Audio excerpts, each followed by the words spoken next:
কেতিয়াবা বহুত টেঙা জাতীয় বস্তু খাবলৈ মন গৈ থাকে তাকে মই কি খাওঁ লাগি আছিলে লাষ্টত গৈ পানীপুৰি নিজে বনাই খাম বুলি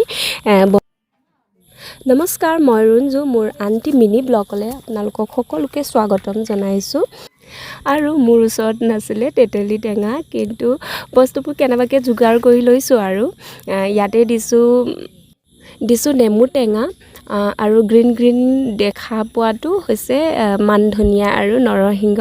ধুনীয়াকৈ পিচি লৈছোঁ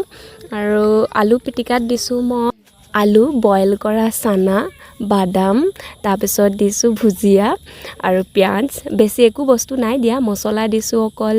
ধনিয়া আৰু ভুজিয়া অলপ বেছিকৈ দি লৈছোঁ মানে ভুজিয়া বেছিকৈ দিলে বেছিয়ে ভাল লাগে আৰু এনেকৈ খাই মানে বহুত বেছি ভাল লাগে আমি সকলোৱে মিলি খাওঁ যে বেলেগকৈ টেষ্টি লাগে আৰু মোৰ ভিডিঅ'টো ইমানতে সামৰিছোঁ বাই বাই